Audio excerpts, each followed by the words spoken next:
Talkline presented by MVB Bank, your most valuable bank member FDIC. When you are making a list and checking it twice before you go hunting, make sure you add a box for your DNR ID number. That's your unique number, which you'll use the rest of your life when you check game. Every hunter and trapper must have theirs and must know theirs. So you have to have yours. And remember, deer season starts Monday. We're going to talk about that, more about that in a little bit later on this hour with Chris Lawrence. But get your number today, your ID number, at wvhunt.com, wvhunt.com. I keep coming back to this about the Blankenship trial and wondering just that the jury could, in fact, I mean, it is not, to me, it is not that clear cut. It just isn't. I don't know how long they're going to be out. Don't know. No idea. Nobody knows. Nobody knows what a jury's going to do. So, an update. The man suspected of being the ringleader in that attack in Paris that killed 129 people, injured hundreds more, he now has been confirmed killed. Simon Owen, Fox News Radio, following the story in Paris. Simon, good morning. What's the latest? Morning, Hoppy. Well, yeah, this is a guy called Abdelhamid Abaoud, who until yesterday, every indication we'd heard, and of course the French intelligence don't necessarily put all their information in the public domain, but everything pointed to Abaoud being in Syria. And then it turned out yesterday morning when police launched a pretty violent and fairly bloody raid on an apartment in northern Paris that they thought he was in there. And now confirmation that the intelligence was correct. He was there, and he was among at least two people who were killed in this raid. And the French Interior Minister just painting a picture of really a serial terror plotter, somebody who was, they said that France has foiled 6 terror plots in about the last 6 months, and they say Abaoud was behind 4 of them. Wow. Simon, do they believe that Abaoud was, and those who were with him, were preparing yet another attack or preparing to escape? Do they have a theory about that? Yeah, they think this is very much another attack in the works, or another wave of attacks, I should say, because there was something like 10 people in this apartment, at least by the sounds of things. And the suggestion is that maybe the Paris financial district was the target. And they were tracked, apparently, by using phone intercepts and also some witness statements, and it was pieced together, and they got this lead. And this is, 4 or 5 days after the first attacks took place. It's quite a big win for the French intelligence services and the police, who seem to have carried out a pretty clinical raid, it should be said. At the same time, it comes after a series of question marks about whether this could have been prevented beforehand, not least how on earth did no one know that this fairly notorious ISIS jihadi had come back to Europe and wasn't being tracked. Mm-hmm. Simon Owen was with us, Fox News Radio in Paris. Simon, what do we know about Abaoud? We know he was either 27 or 28. He was Belgian, and that's why I think France is going to be leaning quite heavily on Belgium to say, what did you know and what did you and didn't you tell us? And this is why I think there's a big focus on a particular suburb of Brussels, where it seems to be that, firstly, a number of the suicide bombers who hit Paris and the gunmen came from this suburb. And secondly, maybe a lot of the planning was carried out there as well, either in Brussels or in Syria, probably in both by the sound of things. He's boasted before, apparently, of how he finds it easy to flip back and forth between Syria and Europe. Again, if that's true, embarrassment for the European authorities. The French are now saying that they want this to lead to far greater cooperation when it comes to intelligence sharing among European nations. But Simon, what is the impact on what is very free travel in Europe and open borders? I mean, you can go from Turkey to Paris to London and very, very freely. And Turkey is probably, a bit of can be an entry point for some of those folks. We know what's happened with the diaspora through Greece. So what is the debate about that now? Well, I mean, off the top of my head, I'm not sure if Turkey is in the passport-free zone. I mean, Britain certainly isn't. Most of Europe is, but there are borders that remain in place. I think we can expect, certainly France is proposing a bit of a toughening of controls at external borders. So, I mean, it's all these tangled European networks. But for instance, to go from London to Paris is pretty straightforward now. There may be more checks to come. At the same time, going from Paris to Berlin or, Copenhagen or somewhere maybe would stay fairly straightforward. I think the French are first going to push for greater intelligence sharing, and that may not be as tight as you might expect it to be right now, but these are, there's 28 EU member states. If you start handing over your sensitive information to another country, then that's the point at which you lose control of your sensitive information. And can you trust those other countries to keep it as secret as you want it to be? And that, I think, is the issue. Certainly now, though, it sounds like we're going to have France, which is a big player in Europe, making a very loud noise about tightening that sort of thing up. The travel, I suspect, for the time being, maybe will stay fairly the same, because these characters like Abu Ud was a well-known figure within ISIS, so it's simply a case of, if it's just a case of tightening up passport controls, he'll just get another fake passport. So it's more a case, I think, of tracking these people a bit more closely. But there are thousands of Europeans who've gone to Syria, gone to Iraq, and there are suggestions that intelligence agencies here simply, even if you threw hundreds of millions of dollars at them, wouldn't be able to keep properly track of everybody. Simon, 30 seconds, final question for you. What has been the reaction today? Because, the United States, as you well know, it took years to track down Osama bin Laden, the mastermind of 9/11. French officials get a hold of him and get a hold of this mastermind in less than a week.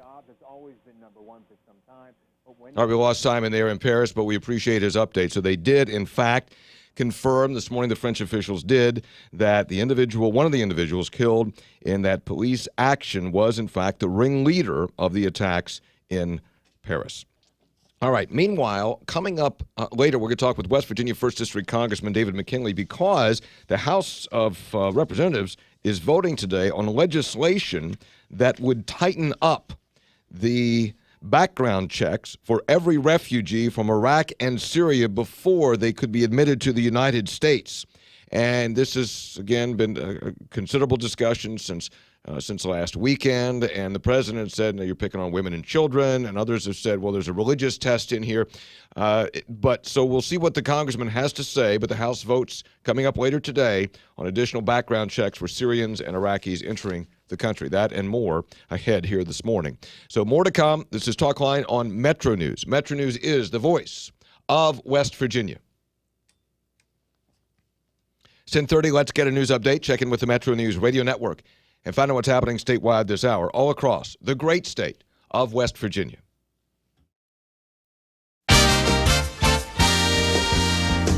West Virginia Metro News, I'm Carrie Hudasek. The jury in the Don Blankenship criminal trial is back at the Charleston Federal Courthouse to resume deliberations this morning. The 12-member panel will decide whether or not to convict Blankenship, the former Massey CEO, on conspiracy and fraud charges in connection to the operation at the Upper Big Branch mine. One man is dead and another is injured after being hit by a car Wednesday night in Martinsburg. Police say it happened while the two men were crossing through the parking lot of Eddie's Tire on King Street. Michael Klein of Inwood was pronounced dead at a local hospital. The other man is listed in stable condition. The driver was arrested for a revoked license and failure to keep right. PEIA Director Ted Cheatham says hundreds of residents attended all 6 of their public hearings on proposed health insurance cost changes. That includes 5 legislators who also voiced their concerns. Some legislators have actually spoken at some of the meetings, and there's a clear concern about the citizens that we insure from those legislators that have been in attendance. So I know the legislature is very aware. PEIA is proposing a significant increase in deductibles and out-of-pocket maximums for state workers next year. The Finance Board is scheduled to meet next month to decide on a plan to present to the state legislature. The Marshall University community will welcome their new president, Dr. Jerome Gilbert, next month. A reception will be held December 2nd at the Joan C. Edwards Performing Arts Center. The university's Board of Governors named Gilbert president last month. He is scheduled to start the new job in January. You're listening to Metro News for 30 years, the voice of West Virginia. MetroNews Radio Networks, the voice of West Virginia, and the voice of successful businesses across the state. You might be interested to know that when you advertise on MetroNews, your message is heard in all 55 counties on more than 60 radio stations, that our programming reaches more than 600,000 people each week, and that by associating with West Virginia MetroNews, you're associating your business with some of the biggest names in the state, like Hoppy Kercheval, Tony Carini, Chris Lawrence, Fred Persinger, and many more. But maybe you should just listen to what some of our advertisers have to say. Metro News understands West Virginia, understands the businesses in West Virginia, understands the people. And it's in every little nook and cranny and small town in West Virginia. It's accomplishing what we set out to accomplish. We're reaching a vast majority of West Virginians through the network. They really do become a strategic partner. It is the simplest and easiest way to reach the largest percentage of West Virginians. Visit WVMetroNews.com to find out how to get your business on the most efficient and effective advertising entity in the state. Metro News, the voice of West Virginia. Most people remember watching Bill Nye the Science Guy on television. Now you can catch him live in Charleston this evening. State Higher Education Policy Commission Chancellor Paul Hill says what Nye plans to talk about. I understand he's going to be talking about some of his own experiences, becoming a scientist, being a lifelong learner, which we talk about a lot, how discoveries by human beings have changed the course of our history in many ways. The sold-out show begins at 7 at the Clay Center. From the Metro News Anchor Desk, I'm Carrie Hudasak.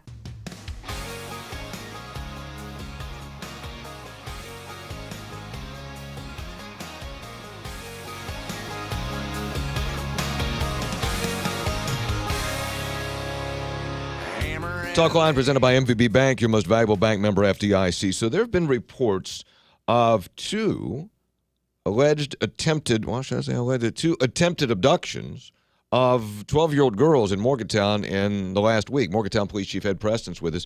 Chief, good morning. Do I have that right? There are two separate abduction attempts that have been confirmed. Is that correct? We have two different activities, one 8-year-old and one 12-year-old. And we can't say that it was an abduction attempt, but it was suspicious activity consistent with a potential abduction. What we're investigating was the suspect in our case that we're investigating in Morgantown was that he attempted to shake the hand of an 8-year-old girl. There was no indication of him trying to forcibly pull her into a car or anything of that nature, but because of the similar description of the state police's attempt, it warrants further investigation. So which one came first, the 8-year-old or the 12-year-old? The 8-year-old came first. All right, so that's the one you're all investigating, right? That is correct. Okay, so there's a report of somebody tries to shake the hand of an 8-year-old girl. It's suspicious activity. You're all investigating. And then what happens? What do we know about the 12-year-old? And I know that's a state police investigation, but obviously you're familiar with it, so what do you know about that? What I know about that is what the state police released, that he attempted to aggressively order her into a car when she refused to get into the car, and then she fled the scene. So that one's a little bit more aggressive in nature, and obviously shows an intent to have the child put into the car. It may or may not be related, but we're not taking that chance. We're investigating it either way. Chief Ed Preston's with us, Morgantown Police Department. Is there any evidence that they could be related? Do the descriptions of the suspicious activity, the person involved in suspicious activity, and that and the actual abduction attempt, do they match in any way? Well, they do. In that both girls have related that it was a mixed race individual and there was a red car involved. But since yesterday, the officers have developed additional information, and we've got quite a bit more information today than what we had over the last week.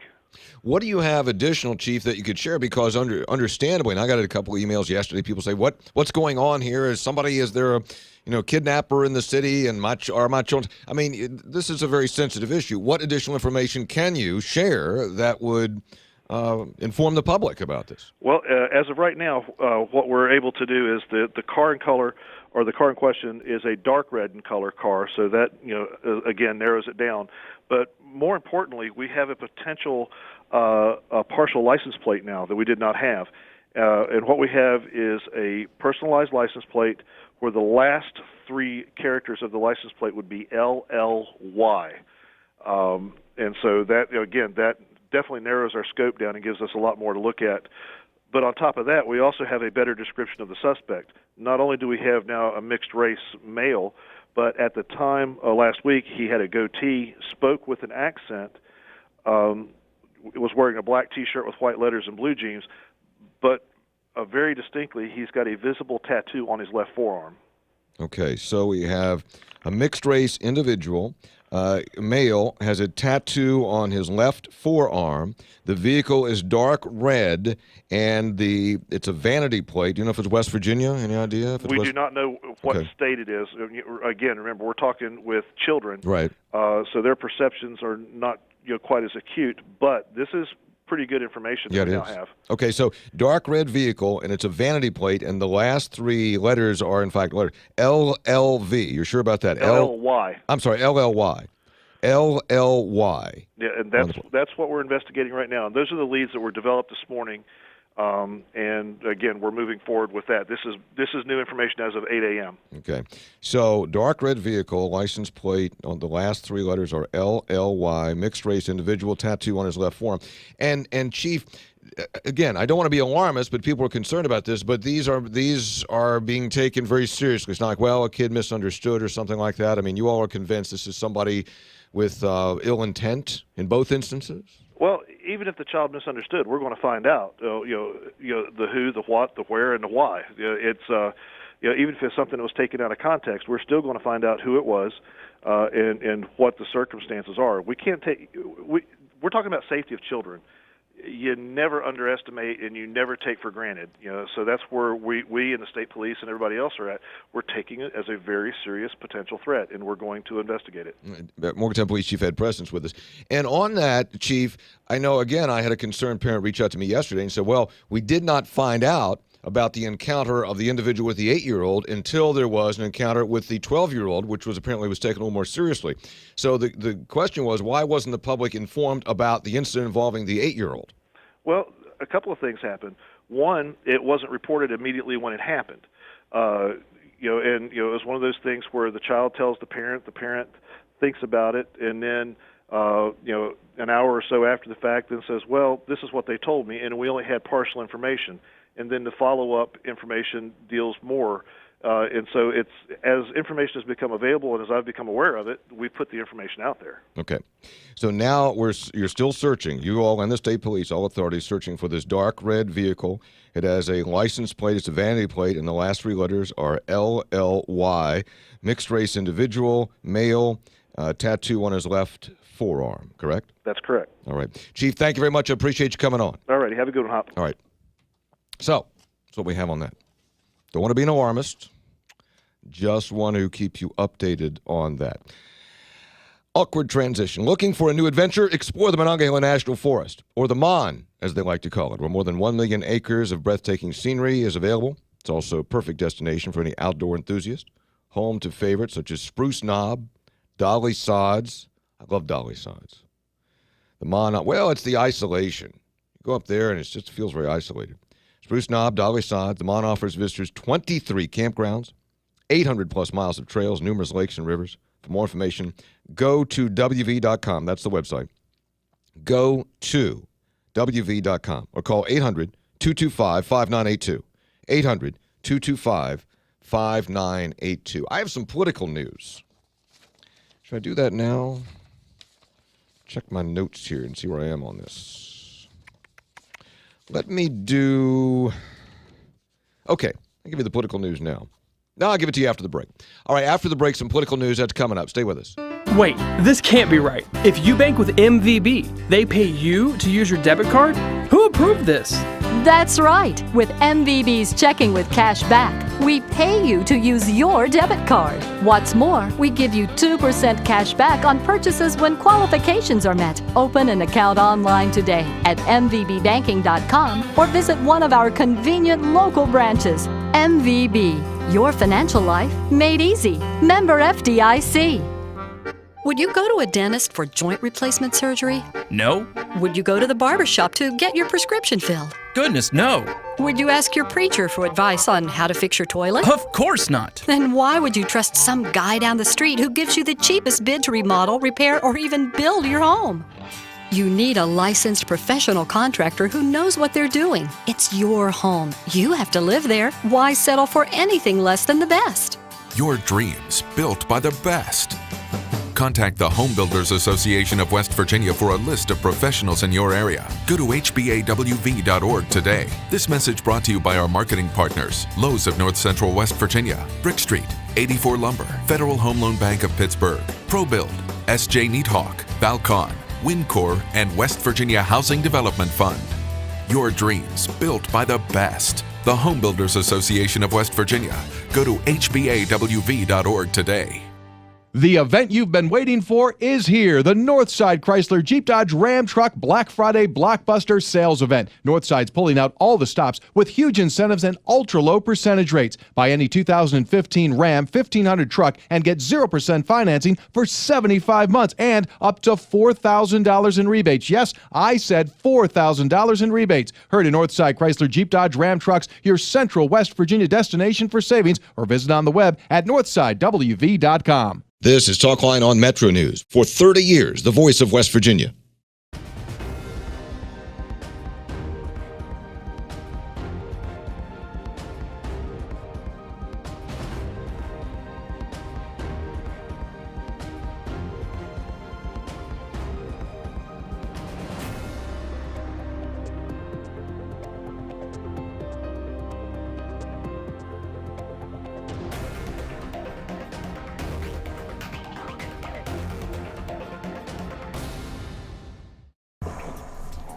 There. Just 5 more minutes. Almost home. Statistics show that 80% of auto fatalities occur close to home on rural roads. Cops. That's why law enforcement is stepping up rural patrols and cracking down on impaired driving. If you are over the limit, you are under arrest because drinking and driving don't mix. Remember, over the limit, under arrest. This message brought to you by the Governor's Highway Safety Program. At MVB Bank, we have one simple objective: to give you the very best of everything you could possibly want and need in a bank. That's it. We believe most people just want a really great bank with top-notch products like checking with cash back, nationwide ATM fee refunds, great CD and car loan rates, and more. Together with our awesome team and the convenience of state-of-the-art technology they can count on. It's no extra fluff, just good, honest banking. We're MVB Bank, your most valuable bank. Member FDIC.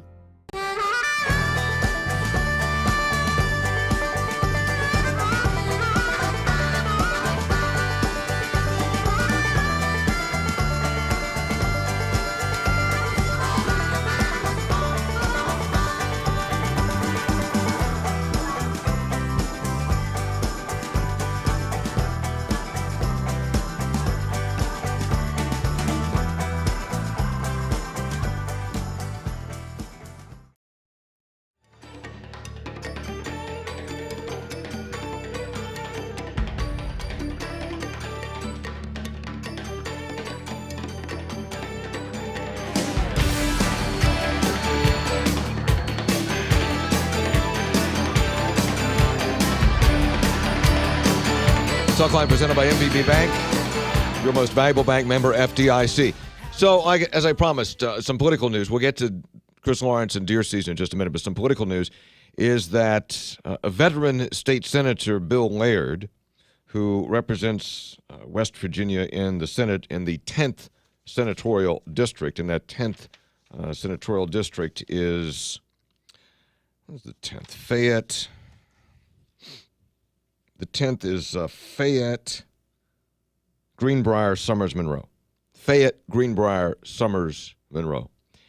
And Bill Laird has represents that district, has for the last 2 terms in the Senate. Laird, a Democrat, is not running for re-election. I talked to Laird this morning, and he's just decided it's time. I don't know, he's in his 60s, I guess. I don't know. He just decided it's time. He's been in public service, I think, most of his life. He was in corrections for a long time, and this is his 2nd term in the Senate. So Bill Laird, not running for re-election in West Virginia 10, again, that's Fayette, Greenbrier, Summers, and Monroe counties. The Republicans already have a candidate in that race, Fayette County Attorney Tom Ewing, first time in politics. So Ewing is in that race in West Virginia 10. For the Republicans, Laird is out, so the Democrats got to find somebody. And who will it be? Well, there are some folks over there. Dave Perry used to be in the House of Delegates. Perry could run. Margaret Staggers, John Pino. There was talk about Dave Arnold running. Dave Arnold, who is with Adventures on the Gorge and very involved in travel and tourism in West Virginia. But Arnold is not going to run, so he told me this morning. So Democrats need to find somebody in West Virginia 10, maybe Dave Perry. Bill Laird, though, out in West Virginia 10, not running for re-election. West Virginia 2, and that's where Jeff Kessler represents that district, the Senate Minority Leader. Now, Kessler is running for governor, for the Democratic nomination for governor, so he's got to give up that seat. And that's a big district. It's Marshall, Wetzel, Monongalia, Marion, Tyler, Doddridge, Ritchie, Gilmer, Calhoun. Democrats are trying to talk his brother, Chris Kessler, into running. Chris Kessler is the Marshall County assessor. So Chris Kessler, when I talked to him this morning, said he was 50-50, still doesn't know, he needs to make up his mind. Chris Kessler thinking about it, but hasn't made up his mind whether or not he wants to run for the seat now held by his brother, Jeff Kessler. Republicans, I talked to somebody this morning and was told they got a couple of guys, I shouldn't say guys, a couple of people they're talking to but don't have anybody committed yet. Meantime, in the 14th district, and the 14th is, this is still Senate, is Preston, Taylor, Barber, Tucker, Grant, Mineral Hardy, another one of those big districts. And I'm told that Randy Smith, member of the House of Delegates, a Republican, has relocated to Tucker County, which he would have to do, and here's why, because in the 14th right now is represented in the Senate by Democrat Bob Williams from Taylor County and Republican Dave Seipold. Well, Seipol's from Preston County. You can't have, in the district, you can't have both senators from the same county. So Seipold already is there from Preston, and Smith is in Preston County. But Smith, I understand, has changed his voter registration to Tucker County. I think he works in Tucker County as well at a coal mine there. So that leads you to believe that Randy Smith, the Republican delegate, is getting in that race to challenge, barring primary challenges, State Senator Bob Williams, Democrat. Update on the politics. I know some of you just rolled your eyes, but a lot of you pay attention to this stuff, and that's what we do, so we're just trying to keep you updated. Chris Lawrence probably dozed off during all that, but that's too bad. He joins us now. He's our outdoors editor and host of the Outdoors page and host of the Daily Outdoors Show and the Saturday Outdoors Show. Good morning. Good morning, sir. How are you? I'm fine. So hunting season Monday, deer season, and last year I guess was terrible. Well, good for the deer, bad for the hunters, right? Yeah, it was an abysmal year last year. It was one of only 3 years on record that hunters in West Virginia killed more does than they did bucks. Really? Not a good year, yeah. What's going on? What's up with that? Well, I mean, there was an abundance of food last year, of mast as it's called, and the deer just didn't have to move around all that much to find anything to eat. If you have a poor mast year where you don't have a lot of acorns, that's the number one food source for deer. They'll migrate out into the fields, and of course, you know, when you move from cover and get into an open area like that, you make yourself more vulnerable, and hunters have a lot more success when that happens. And everybody was pretty griped about it last year. I heard about it on the website and on the show constantly, but what it has done, it has really set this year up to be one of the best years that we've seen in some time. Oh, really? Not only for numbers but also for the size of antlers. That's the prediction. That's your prediction. Well, that's the prediction that the biologists at the DNR have given me as I've quizzed them about it over the last couple of weeks. Okay. The idea being a lot of those, you know, the bucks that were not killed last year by hunters survived another year. And because there was such an abundance of food last year, I mean, literally, when you walked through the woods last year, and I don't care where you were in West Virginia, you could barely stand up because it was like you were walking on marbles. There were so many acorns. That contributed to tremendous nutrition for the deer. So they not only survived buck season, they survived the winter in good shape. And two of the three factors that impact the antler developments are nutrition and age. So all those bucks are going to be a year older and in a higher state of maturity, and they're going to have a lot of nutrition behind them. And all the excess nutrition they get goes into the antler development. And already I'm starting to see it on some of the pictures that have been submitted to our trophy room on the outdoors page at WMetroNews.com of just some tremendous antlers that are coming in. And that's just in the archery season. I suspect that if the weather's good Monday and Tuesday, a lot of guys are going to be pleased with what they find. I can tell you, too, that we had a good landscaping season for the deer. Oh, really? Oh, yeah. They love our landscaping. So, well, you know, Hoppy, you don't need a license to hunt on your own property. You do need a DNR ID number, but you don't need a license. We do need a DNR ID number, but I don't know how my neighbors would take it if I went out there with a gun, I'm 35 feet away from the next house. I'm not sure that's a bit illegal there. You can't do that. You can't do that. Okay. So you're saying that hunters are all jacked that Monday and Tuesday are going to be great for them. Oh, dude, we're always jacked when it's week before the opening of the So it season. used to be, and I know. So what is it? You can kill what, or you can't kill what, or what can you during the 2-week season that starts Monday? You can kill if you get your extra buck stamp. You can kill 2 bucks in the buck season. But now you have to buy that buck stamp by midnight Sunday. You can't buy it after the season starts. You can't kill one and they go, oh, I think I'll kill another and go buy another buck stamp. It doesn't work that way. All right. In some counties, and you have to consult the regulations for this, you can also kill an antlerless deer, provided you have purchased that permit. Now, you can kill an antlerless deer and then go back and buy another permit. They'll let you do that. And you can also, for the second year, you can kill 2 deer in one day. That was a big change last year. That used to be that you had to take one out, take it to the check station, and you kill one, you were done. But last year, once you got it checked in, then you could go back to the woods. So you could kill 2 bucks if you were licensed. If you had you couldn't kill 2 bucks. One of them had to be a doe. Okay, you could kill a doe and a buck in the same day. Right, or 2 does. Or 2 does. Right. Wow, are does that plentiful? Well, as long as you're hunting on private land, that's where the doe regulation comes into play. Like if you're hunting at Cooper's Rock, you can't. Okay. Not public land, just private land. All right. And where's the best hunting going to be? Oh. Generally, probably along the north central counties and northwestern like counties Preston, up along the Ohio River. Oh, okay. In that area, that's where you've got the heaviest concentration of deer. From say northern Kanawha County all the way up into Doddridge and Marion, Montague up in there. Chris Lawrence is with us, outdoor editor, and I listen to your show every morning, and I know that either in your public service announcement or you talk about it, but that the real danger for people is that you go out and you're not in shape and you kill the deer and you try to drag out of the woods, you have a heart attack. Happens every year. Or you fall out of the tree stand. Yeah, the people getting shot. Very rare. That has become about 5th on the list of things that involve a hunting accident. You're probably more likely to have an accident driving to where you're going to hunt. Yeah, particularly if you're on a 4-wheeler. Oh yeah. I mean the tree stand accidents, the 4-wheeler accidents, and the heart attacks are ahead of getting shot as ways that people get hurt hunting. Yeah. When was the last time you got a deer? Well, last year. Did you? Yeah. What do you mean, yeah? I get one about every year. I don't get a buck. I usually get a doe. The way my hunting season generally goes, Hoppy, is about the time I get to the stand and pour my first cup of coffee, I hear a shot, and I just pull out my phone, and sure enough, as soon as I get it in my hand, it starts vibrating, and it's my son saying I got one. Oh, really? So I go over and I help him drag it out. Then I come back and I sit down, and about the time I sit down, I hear another shot, and I pull out my phone, and it rings. It's my other son. He's going, I got one. So I go help him drag it out. And then about 1 or 2 in the afternoon, I settle in, drink another cup of coffee, and doze off and go to sleep. And then right before dark, when I wake up, I shoot one.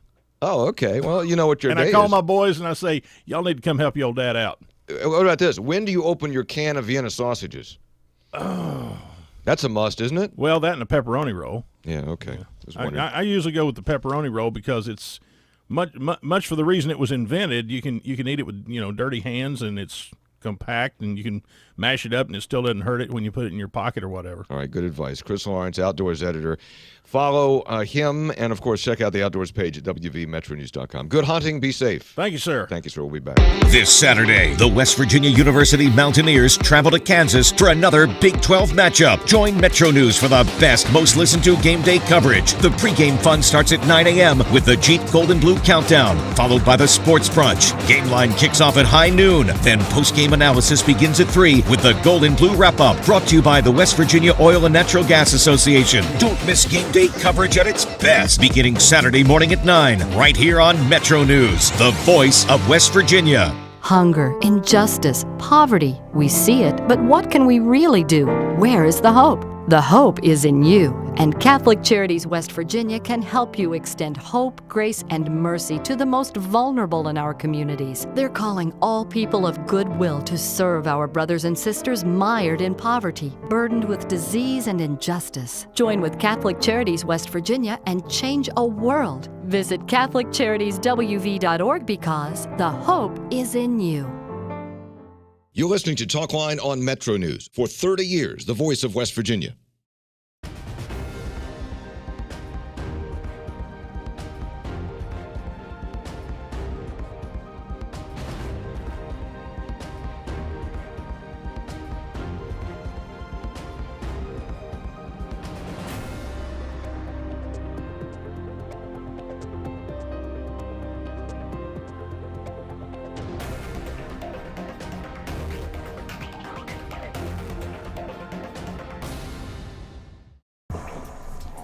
there.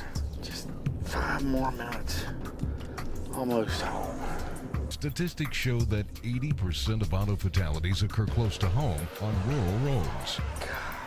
Cops. That's why law enforcement is stepping up rural patrols and cracking down on impaired driving. If you are over the limit, you are under arrest because drinking and driving don't mix. Remember, over the limit, under arrest. This message brought to you by the Governor's Highway Safety Program. At MVB Bank, we have one simple objective: to give you the very best of everything you could possibly want and need in a bank. That's it. We believe most people just want a really great bank with top-notch products like checking with cash back, nationwide ATM fee refunds, great CD and car loan rates, and more. Together with our awesome team and the convenience of state-of-the-art technology they can count on. It's no extra fluff, just good, honest banking. We're MVB Bank, your most valuable bank. Member FDIC.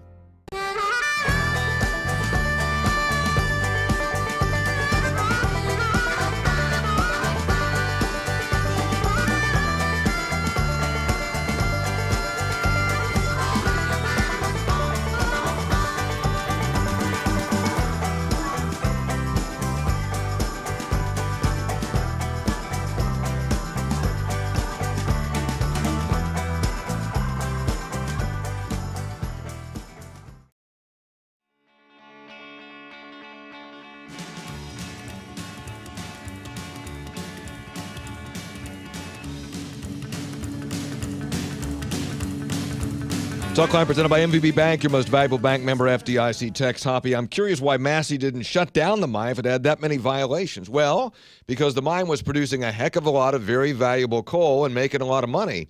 And Blankenship, I'm telling you what Blankenship believed, because I've talked to him about it. Blankenship believed that MSHA was out to get him and running up violations on him. And also, I think there was testimony by the prosecution that Blankenship believed that it was cheaper, frankly, to push production limits and just pay the fines or fight the fines that were coming in masse at times. All right, we'll regroup at 10:06. Mike Green, who's president of the state school board, about the changes in education standards coming up. Talkline on MetroNews, the voice of West Virginia.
Welcome back. Hour number 2 Talkline on the Metro News Radio Network in and around the great state of Hoppy Kercheval with you. Kyle Wiggs, our producer. Matt Sunday handling the video stream. You can watch us at wvmetronews.com at the Metro News TV location. Coming up this hour, it's going to be extremely jammed up.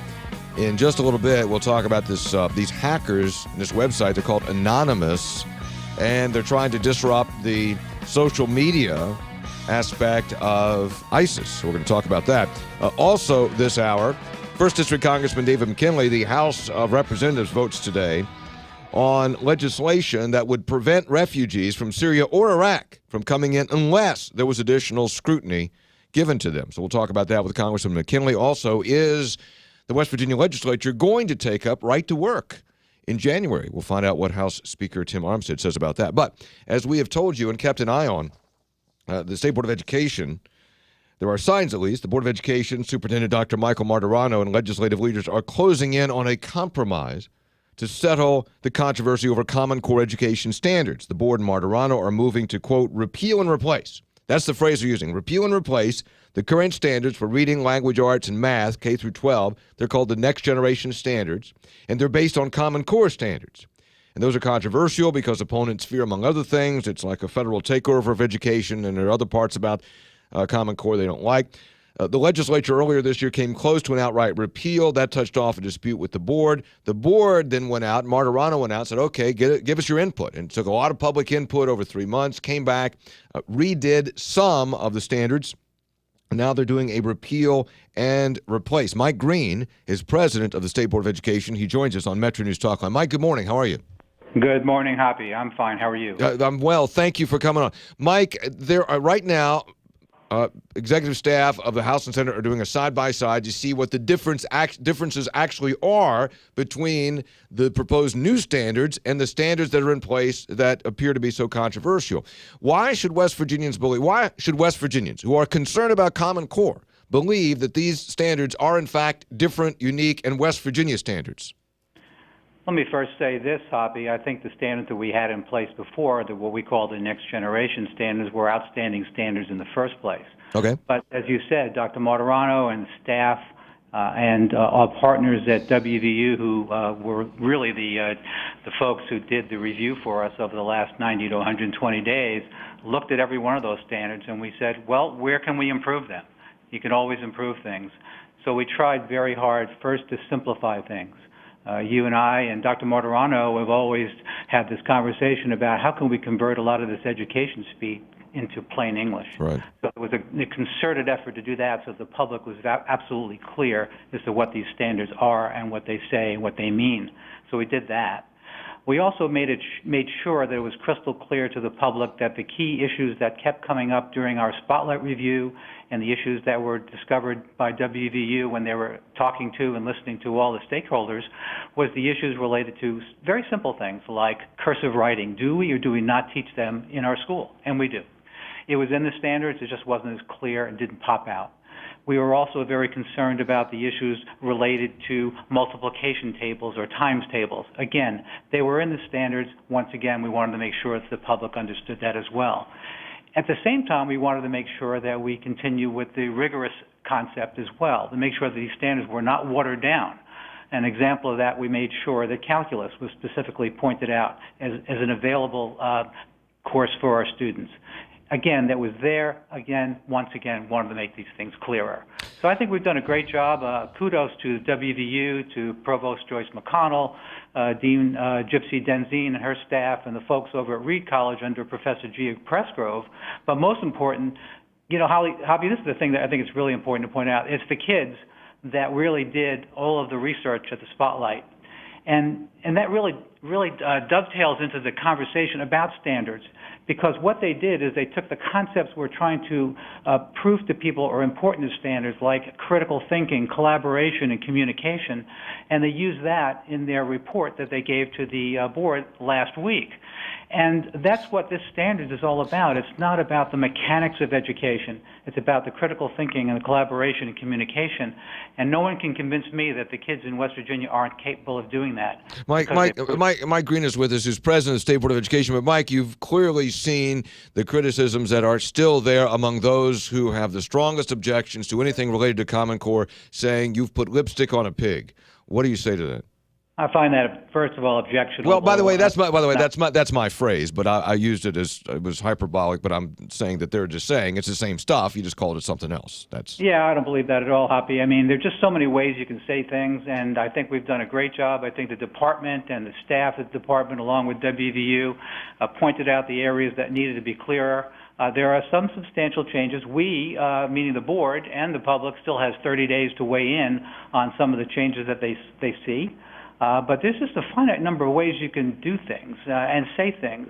And most important was to make sure that we got the alignment right for our kids, to make sure that if a particular standard was in the wrong grade and it needed to be moved from second to third or fifth to second, that we were clear on that. And equally important to understand that it's important to have sequencing of education. We do not teach trigonometry in the third grade. Okay, we don't teach calculus in the fourth grade. And people need to understand that the sequencing of these standards is equally critical, and that's why we really wanted to do this review. And we're pleased that this is not a cosmetic change at all. This is substantial enough to the point where we believe the legislature and the people are going to be very happy with the standards we're presenting. Well, Michael, let me turn it to the political aspect of this, because, of course, you're aware, and I just mentioned, the legislature came very close last year to simply repealing Common Core, and now the legislative leaders are taking a look at this. The staffs of Senator Cole and House Speaker Tim Armstead are looking at this. How confident are you that there will be enough changes in here in these new standards for the legislative leadership, who was all in on repealing Common Core, to say, okay, you've done what we ask, or okay, you've made a good faith effort, we're good with this going forward? How confident are you that that will happen? I remain very confident, Hoppy. I think we've got some great leadership there at the legislature with President Cole, Speaker Armstead. I think their staffs are quite capable of looking at these standards. I think that they realize, as we all do, that we have so many other issues to deal with in West Virginia. I don't think anybody really wants to go through that exercise again in this legislative session when there are so many bigger issues to resolve. And I'm very confident that we're going to get through this. We're going to come to an agreement of some sort that we did what the legislature expected us to do. Dr. Martirano, who's taken his leadership role very seriously, jumped out ahead of this and said we're going to do the review and we're going to put standards out there that the legislature and the public are going to be very happy with. Mike, is it true that I think there was something like, how many comments did WVU take on this? There were over 250,000 comments. Over 250,000 comments. Is it true that most of those came from educators, or many of them?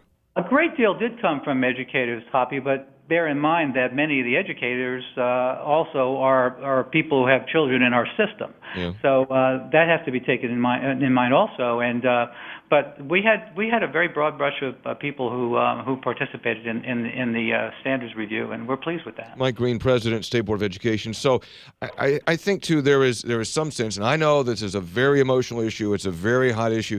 That can we pick something and settle on something that is going to be rigorous, that is going to be testable, and move forward, so teachers aren't jerked around every other year with a different set of standards.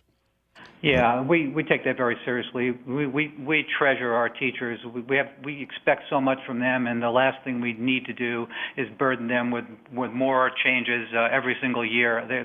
They're begging us to make sure we stay the course, as they say, and focus on making sure these are the standards we're going to live with for a while, so if they can focus on the most important thing, and that's educating our kids and focusing on the curricula at the local level. That's the key. Get the standards behind us and let the teachers go back to teaching in their schools and focusing on the children instead of the adults. Mike, so the board is set to is continuing to take public comment and is set for its December meeting to repeal the existing standards, replace them, repeal the next generation standards, and replace them with these new standards. And let me talk about testing for a second, Mike. There's the Smarter Balance test, and this past year was the first year for the Smarter Balance standardized test, which was geared to the existing standards. So what do you do going forward for a standardized test, A, and B, will you be looking for a standardized test that can mean something? It can matter something in the grade of kids, because when kids know that it doesn't count to their grade, a lot of them just tune out on the thing. Yeah, that's a great question, Hoppy, and we are going to address that immediately. This is the next thing we're going to focus on, making sure that the assessments that we do come up with are aligned with the standards that we have. But you're absolutely right. If it doesn't mean anything to the children, to the kid who sits in that test, taking that test, then we lose the value of that particular test. So that's something we're taking very seriously. You and I, if we ever came home from school and told our parents that, well, we took this test and I didn't really pay much attention to it, I just got through it, I'd probably end up with a sore butt. I don't know about you, but we find that the kids really need to have a stake in this. The children of West Virginia are really the ones that we are serving here. They need to participate in making sure we have assessments that match the standards, that mean something to them, so it's important to them to take the assessment test very seriously. And also, I think, and I'll defer to you all, but I think we need a more streamlined method to take it so it doesn't take 4 weeks or 5 weeks for everybody to be tested because we have limited computer labs or however we're doing it. I mean, that's a little nutty to me, but... Well, we've addressed that too, and we've got some plans and policies in place this year to alleviate that issue. But the plea that I always have to our community is that help us out. We really do need more computers, more broadband in our system, and this will alleviate some of those issues. But that's the mechanical part of it, and we've improved it over the years, and we're going to do everything we can to make sure that doesn't happen again. All right. Testing is done very, very smoothly. Mike Green, President, State Board of Education, on the new standards that are up for public comment, and the board set to repeal current standards, which are based on Next Generation, and replace with new standards. But you would concede that that a lot of these new standards do have similarity to the standards that exist now, Mike, that are linked to Common Core, right? I mean, so still that exists, right? Yes, I mean, we don't deny the fact that there is a core, if you will, of standards that everything has been built upon. It's very clear to most people that very little new things are ever really written in this world. We generally don't start with a fresh piece of paper and start all over again. We start with something that we believe is a good place to start, and we modify and adjust. And that's exactly what we did here in West Virginia. With the Next Generation standards, we did it, and then this final review that we just did with the Spotlight did exactly the same thing, got West Virginia people involved, input from West Virginia stakeholders, and modified the core to make sure that they align with the issues that are important to we in this great state. Mike Green, President, State Board of Education. Mike, thanks for coming on. Anytime, Hoppy. Thank you. All right, good to talk to you. We'll take a break and come back. We'll return in just a moment. And this reminder, if you're looking for a new adventure, explore the Monongahela National Forest, or the Mon, as we sometimes call it. Has more than 1 million acres, great scenery, perfect destination, any outdoor enthusiast. Spruce Knob is there, Dolly Sods. I've mentioned this again, if you've never been to Dolly Sods, it's like a lunar landscape. Mon offers visitors 23 campgrounds, 800-plus miles of trails, numerous lakes and rivers. Check out the Monongahela National Forest, the huge National Forest in West Virginia. For more information, go to wv.com. That's the website. Go to wv.com or call 800-225-5982. We'll return. Trading in your business fleet or personal vehicle for a new one? Donate your used vehicle to Good News Mountaineer Garage and get the best tax deduction possible and the satisfaction of knowing your donation changed the life of someone in need. Good News Mountaineer Garage repairs donated vehicles and provides them to qualified West Virginia families, giving them access to employment, safe, affordable housing, health care, and other vital necessities, and putting them on the road to economic independence. Call 1-866-GIVE-CAR today for Good News Mountaineer Garage. 866-GIVE-CAR.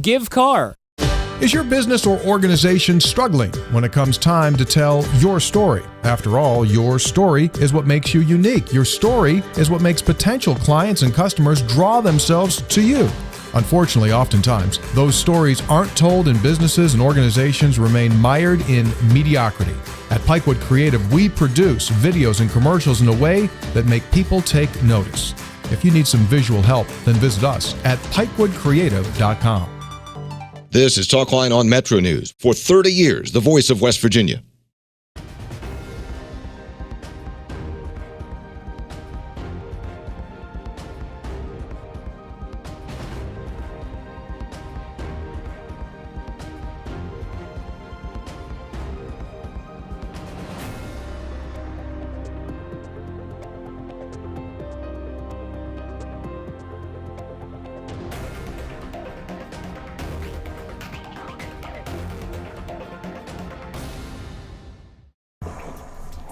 There. Just 5 more minutes. Almost home. Statistics show that 80% of auto fatalities occur close to home on rural roads. Cops. That's why law enforcement is stepping up rural patrols and cracking down on impaired driving. If you are over the limit, you are under arrest because drinking and driving don't mix. Remember, over the limit, under arrest. This message brought to you by the Governor's Highway Safety Program.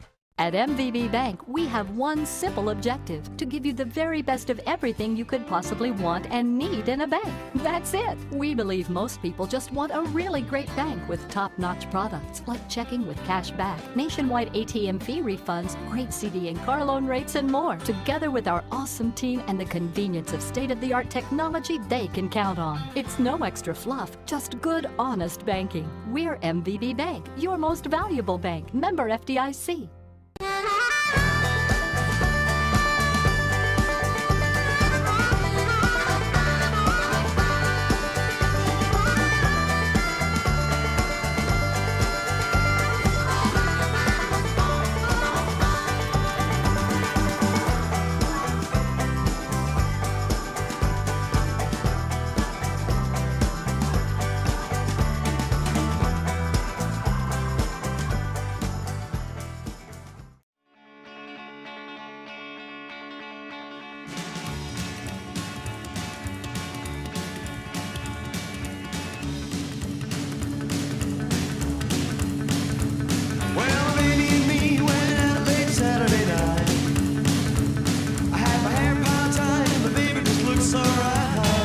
Talkline presented by MVB Bank, your most valuable bank, member FDIC. Here in West Virginia, there are two great jackpot games you can play from the West Virginia Lottery. Powerball has drawings on Wednesdays and Saturdays.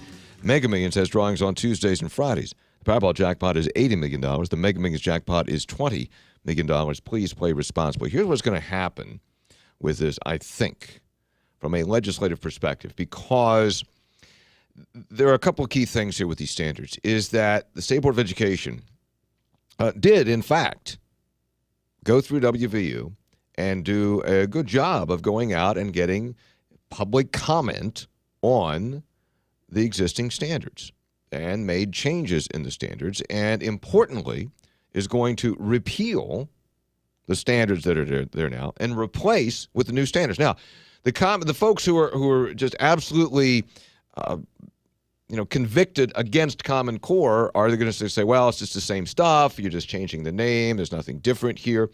But here's the key, is that if Senate President Bill Cole and House Speaker Tim Armstead have said that they wanted to repeal Common Core, the key will be whether the leadership of the House and Senate are satisfied that this is, in fact, a legitimate effort to gather public information to repeal and replace. And if they feel that it is, and they can still make changes, there's still a month left where they can make changes or suggest changes to the board. And if you want to make changes, clearly the board's ready to do it because they want to get these new standards set and they want to move on. So right now, as I said, on the House and Senate side, there is a side-by-side comparison that is going on between the existing standards and the proposed new standards to see what has really changed.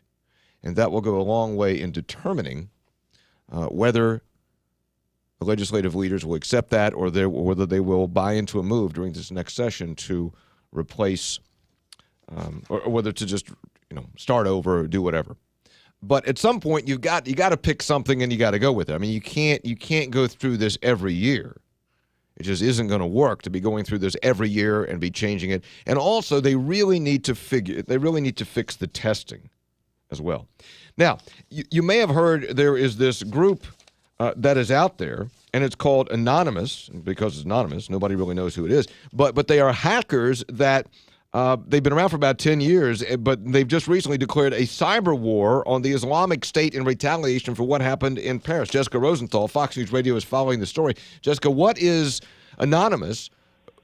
I was going to say, who are they? But we don't really know. But what are they trying to do, and are they having any success at it?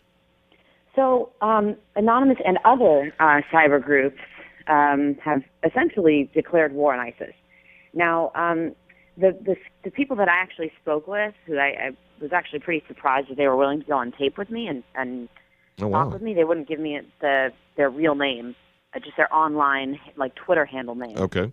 But they're kind of an offshoot of Anonymous, so they're both essentially doing the same thing, which is trying to take down social media postings, videos, really anything that ISIS or IS is using as a recruitment tool to try and lure other people to come across the oceans or to just even walk a mile and join their forces. And yes, there is evidence that they have actually taken down multiple websites, videos, social media posts. Yeah, I was going to say, is there any level of success? Because it's an interesting tactic. Everybody's wondering how to fight back, and you have boots on the ground, you have the mosques got to do something, but it's clear that they are connecting with people, with disenfranchised Muslims through social media. So if you can disrupt that, that's one of the battlefronts.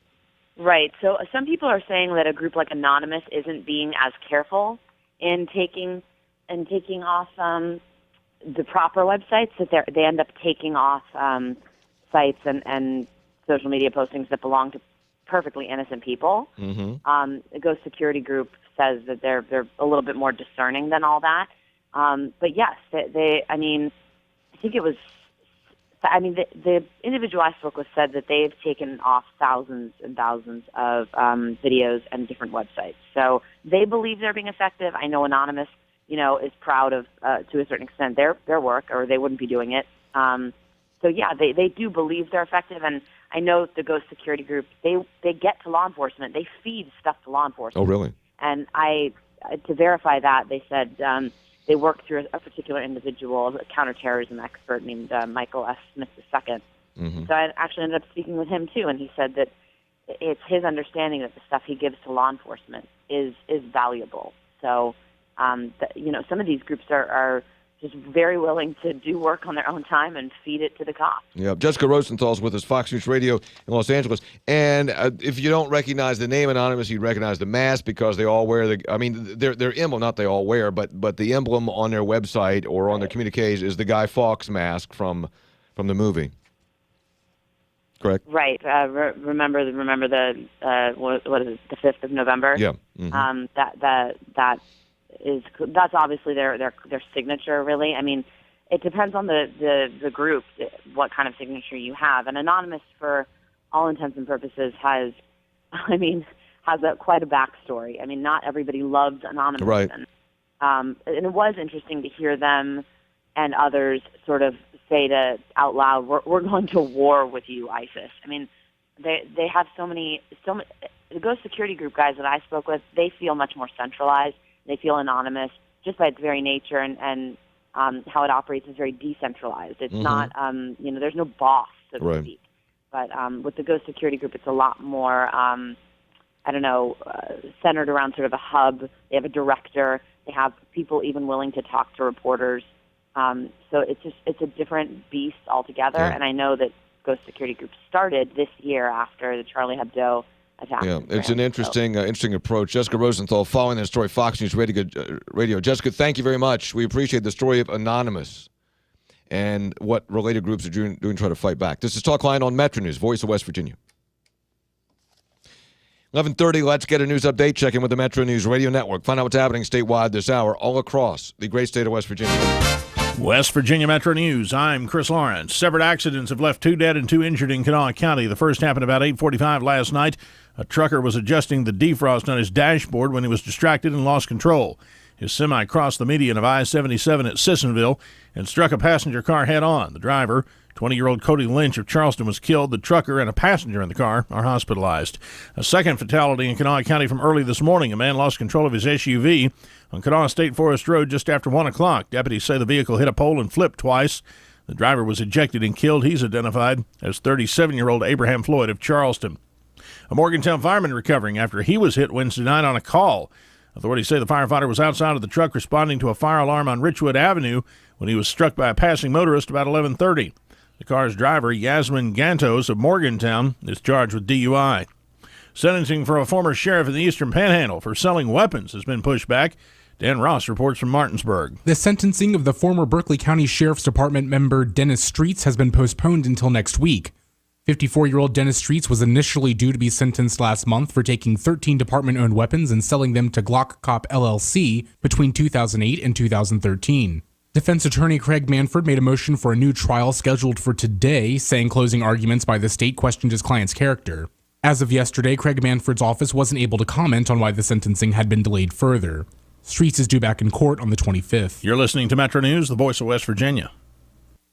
Keep up with what's happening in our state at WVMetroNews.com. Whether it's breaking news or the latest political development, high school sports coverage, insights on the Mountaineers or the Thundering Herd, hunting and fishing news, or just the latest weather conditions, your source is WVMetroNews.com. Listen to podcasts of Talkline and Sportsline, or watch video streams of your favorite Metro News programs. You'll find all that and more with one free click at WVMetroNews.com. Metro News is the voice of West Virginia. The West Virginia Attorney General's office investigates thousands of consumer protection complaints each year, targeting identity thieves, financial predators, and scam artists. They want to help you fight back. If you feel like you've been ripped off, call the Attorney General's Consumer Protection Division, toll-free at 800-368-8808, or find them online at wvago.gov. File an electronic complaint, sign up for scam alerts, and educate yourself about our state's consumer protection laws. That's 800-368-8808 or wvago.gov.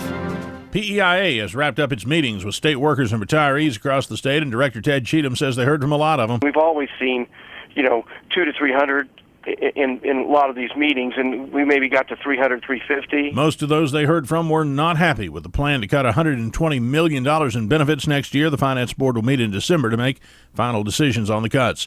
And forecasters say temperatures will be nice today in the 60s. Don't get used to it. Could see some snow by Sunday. From the Metro News Anchor Desk, I'm Chris Lawrence.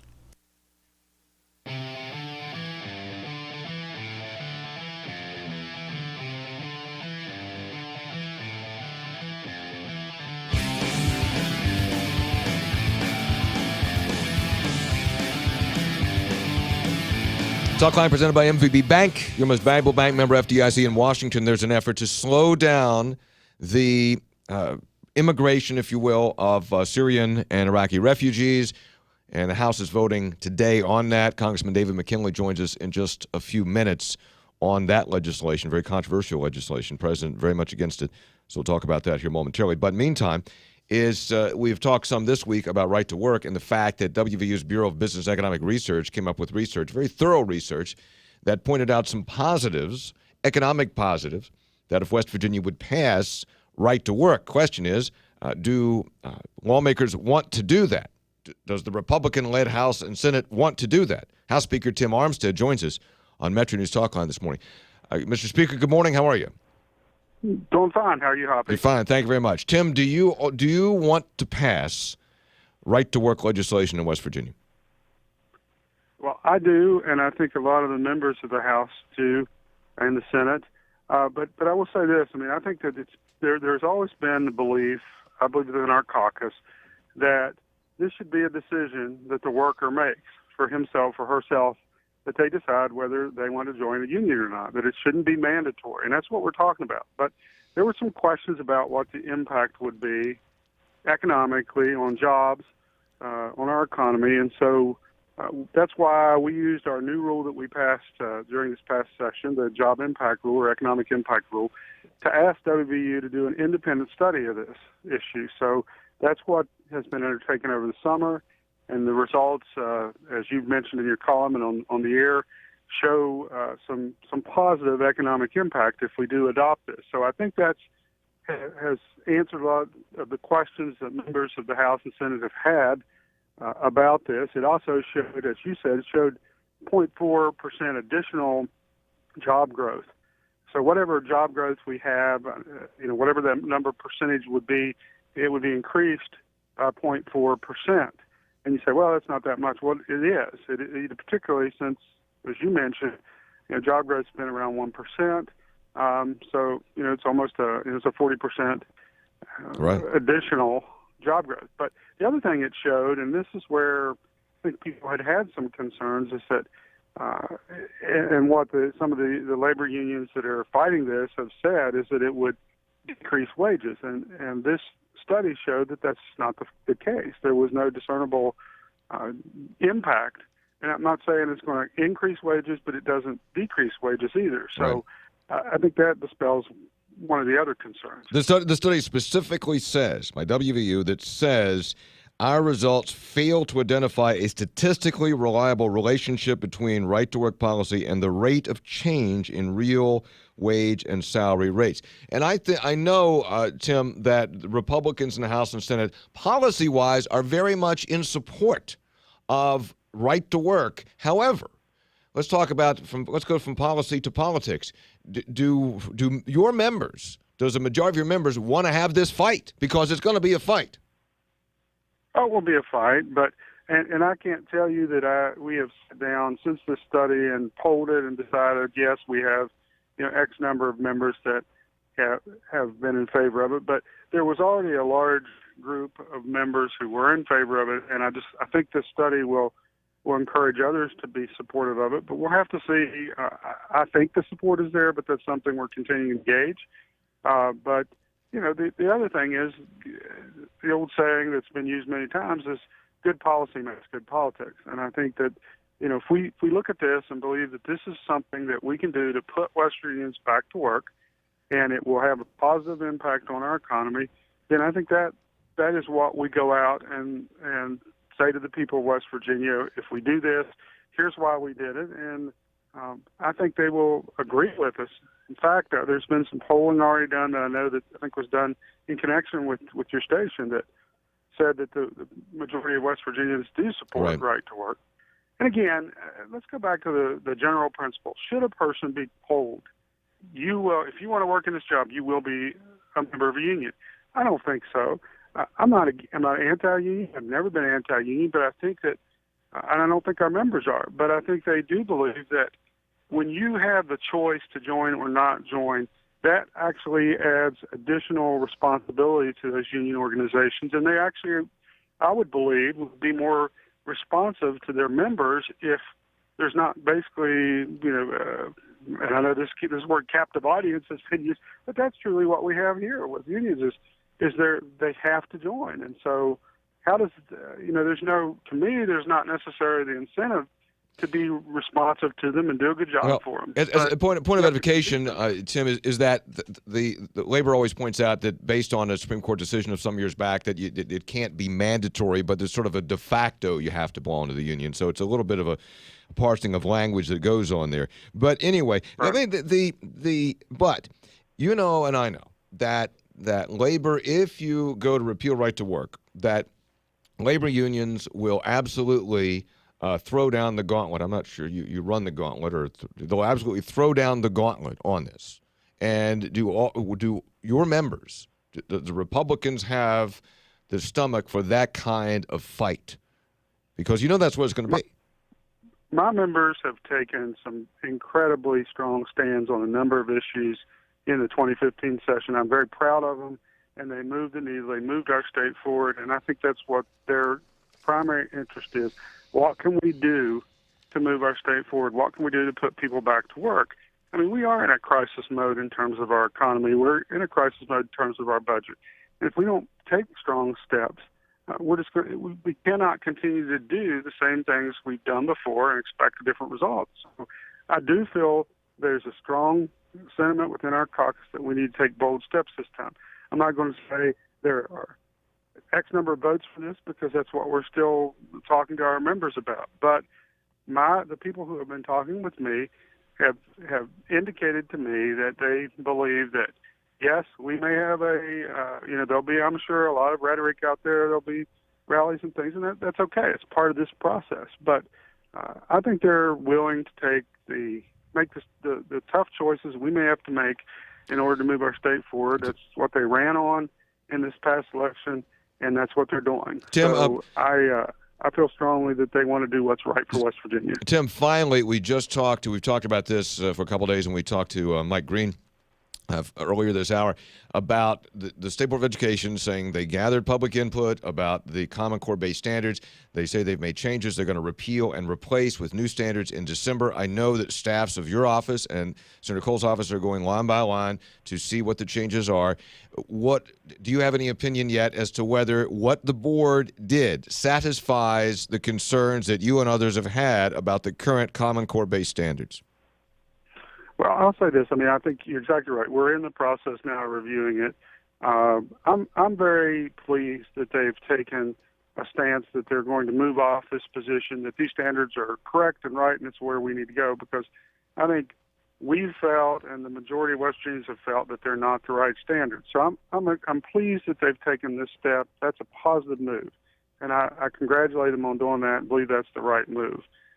But now, as you've mentioned, we go to what replaces these standards. And I think what we're doing is taking that, as you said, a side by side of what the old standards were and what these are. But we're also going to look at how they compare to high-performing states, standards in high-performing states. Because the point of this whole debate and discussion is that we have had very low-performing. We have good teachers, but there's a disconnect there because we've had low-performing student achievement rates in our state. We've been at the bottom. So we've done all these different, tried all these different policies, all these different steps, and they've not moved our student achievement up. We've got to do what it takes to move that student achievement number up. And so what we're going to do is look at not only how the new standards compare to the old ones, but also how they compare to high-performing standards. And I think it's very likely we will have some recommendations before the board meets again in December, not only on that, but on testing, as you've mentioned. The testing is a huge problem. It takes way too much time out of the schedule. And we're going to have some recommendations to go back, or we're hoping to have recommendations to go back in before the board meets in December. We'll see what happens with that, and that will, I think, determine what happens in January when we get back into session. All right, we'll have to leave it there. House Speaker Tim Armstead. Tim, thanks for coming on. I certainly appreciate your time as always. Thank you.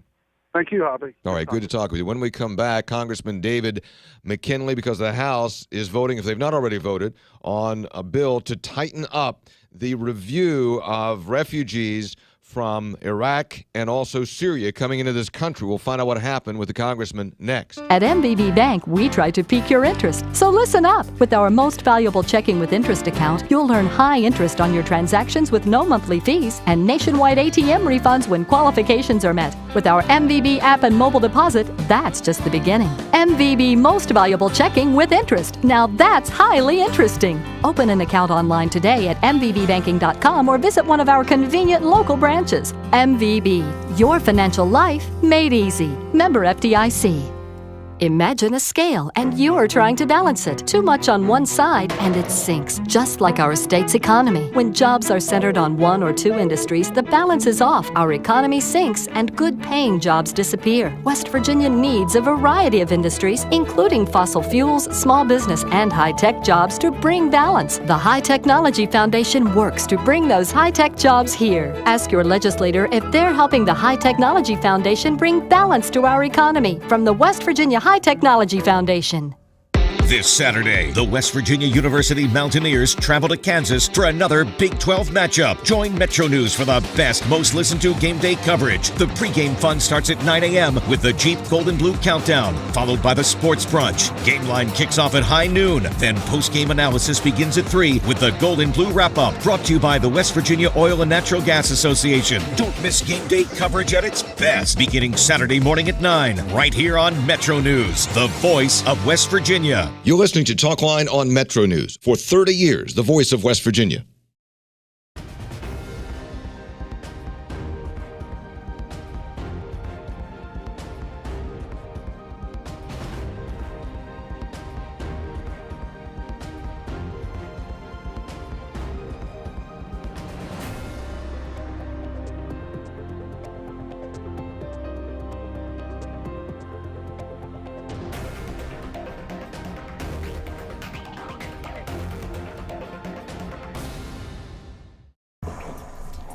There. Just 5 more minutes. Almost home. Statistics show that 80% of auto fatalities occur close to home on rural roads. Gosh, cops. That's why law enforcement is stepping up rural patrols and cracking down on impaired driving. If you are over the limit, you are under arrest because drinking and driving don't mix. Remember, over the limit, under arrest. This message brought to you by the Governor's Highway Safety Program. At MVB Bank, we have one simple objective: to give you the very best of everything you could possibly want and need in a bank. That's it. We believe most people just want a really great bank with top-notch products like checking with cash back, nationwide ATM fee refunds, great CD and car loan rates, and more. Together with our awesome team and the convenience of state-of-the-art technology they can count on. It's no extra fluff, just good, honest banking. We're MVB Bank, your most valuable bank. Member FDIC.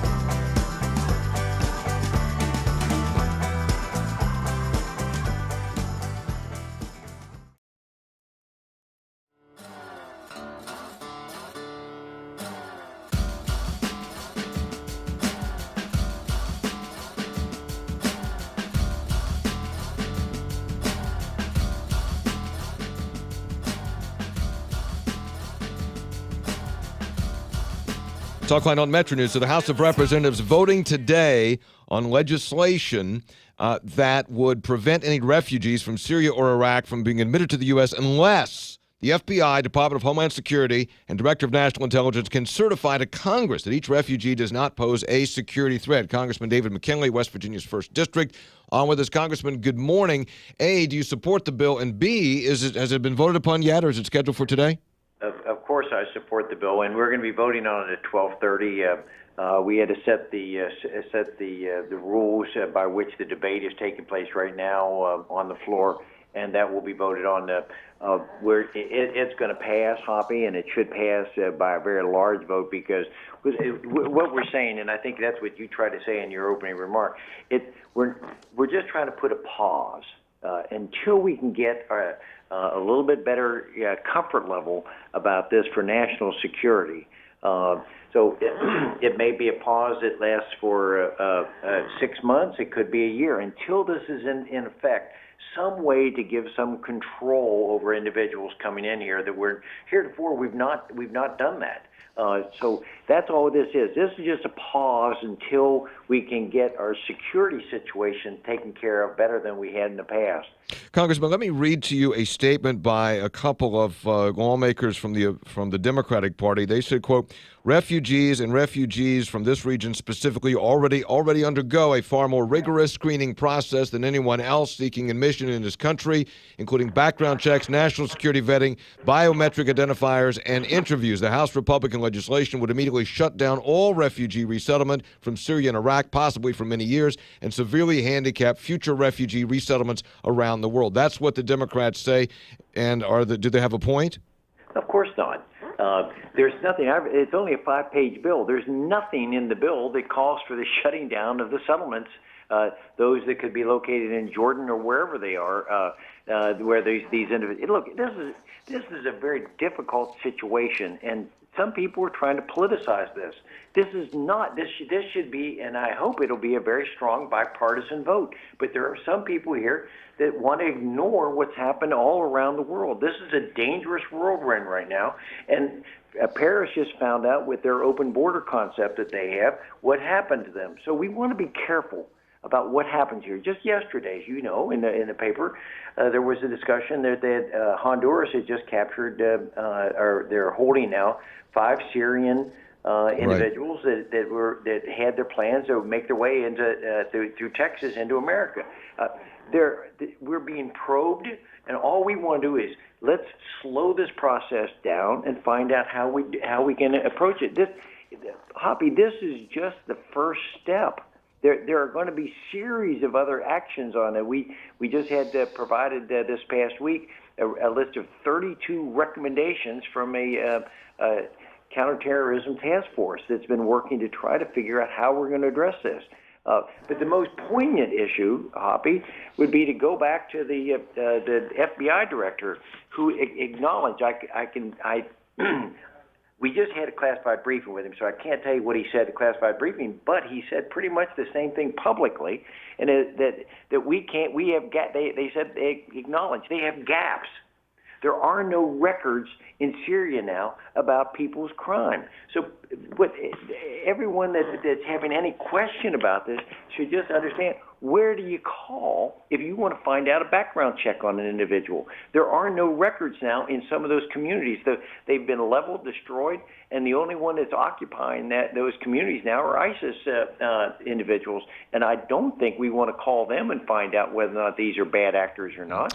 Congressman David McKinley's with us, but you're going to be hit with pictures of desperate refugees trying to escape a war-torn region and American pictures of the Statue of Liberty. Pretty compelling stuff.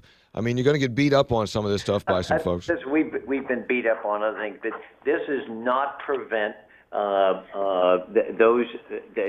stopping the settlements. What we're in phases 2 and 3, and as we go down, is we're going to try to develop some safe zones, and those safe zones in Jordan and elsewhere, hopefully Saudi Arabia. That it may cost us some money to do this, but listen, the bottom line, quite frankly, it's all about national security. Do we want at this point to be able to bring people in that have no background check whatsoever on them? And even if we try to do a background check, there are no records in Syria and parts of Iraq that we'd be able to call to confirm whether or not these are bad actors. So let's just slow it down for a little bit. Congressman David McKinley's with us. The last time I checked, and maybe it's changed since then, you said maybe Saudi Arabia. I don't think Saudi Arabia is taking any refugees. Is that correct? There's some pressure on them to do it. As we speak, no, that's correct. But this is a very fluid. Remember, all of this has taken place since Friday of last week. So there are a lot of discussions going on to try to open up other nations to be able to take this for humanitarian reasons. And I think in America, we're going to open our purse and we're going to help pay for some of that. But I think it's far better to keep the individuals until we can develop a very thorough vetting process. It would be better to keep them there than on our shore. So we're working with other nations. We're trying to follow. When the FBI director says we can't verify their backgrounds, that ought to send a chilling effect to all of us, especially given that some of the history now from yesterday and on of individuals coming here that could do harm to us. And again, as you say, it was a classified briefing from the head of the FBI. But when he did, and there's been a lot of publicity about the threats to the United States that followed Paris, and some description of that as well. They're always threatening the West, and this is nothing new. But did the FBI director give you any sense that the security level in this country, that the security threat is any greater today than it has been for the last 15 years?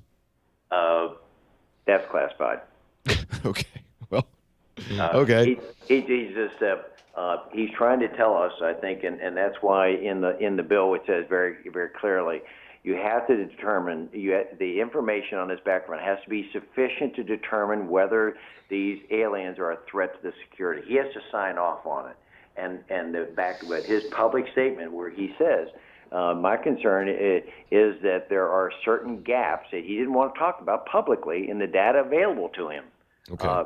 He's trying to tell us, folks, we can't do a thorough background check just yet. Give us a few. So he's sending a signal. He's sending a signal to you saying about that you can't do a thorough background check. Yeah, I think that's what he's telling us. Not just yet. Is this bill going to pass? Hoppy, this is just a pause button. This is not. We have been a very humanitarian nation. Think of the millions of people that have come here over the decades and century here of our nation. Is the bill going to pass with bipartisan support? Absolutely, and so we're going to see what happens. The president's already threatening to veto. I think he's on the wrong side on this. This is not a partisan. I don't know why it came out so quickly in opposition to it.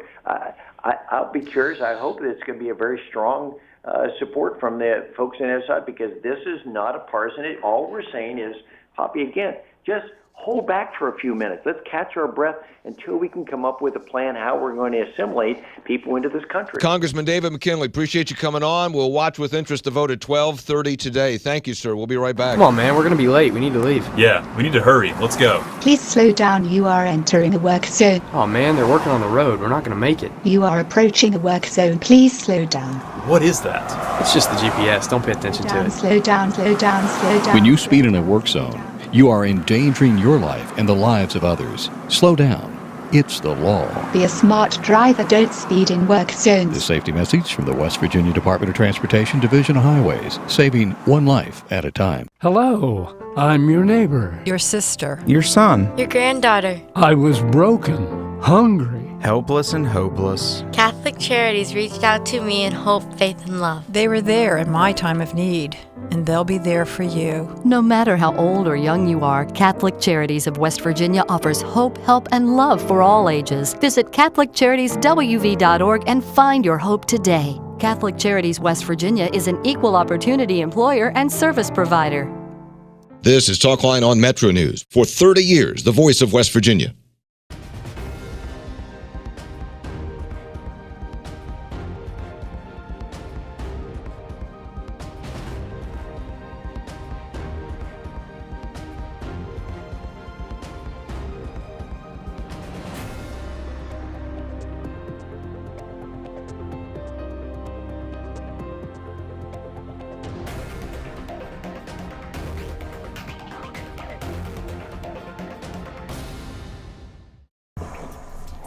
There. Just 5 more minutes. Almost home. Statistics show that 80% of auto fatalities occur close to home on rural roads. Cops. That's why law enforcement is stepping up rural patrols and cracking down on impaired driving. If you are over the limit, you are under arrest because drinking and driving don't mix. Remember, over the limit, under arrest. This message brought to you by the Governor's Highway Safety Program. At MVB Bank, we have one simple objective: to give you the very best of everything you could possibly want and need in a bank. That's it. We believe most people just want a really great bank with top-notch products like checking with cash back, nationwide ATM fee refunds, great CD and car loan rates, and more. Together with our awesome team and the convenience of state-of-the-art technology they can count on. It's no extra fluff, just good, honest banking. We're MVB Bank, your most valuable bank. Member FDIC.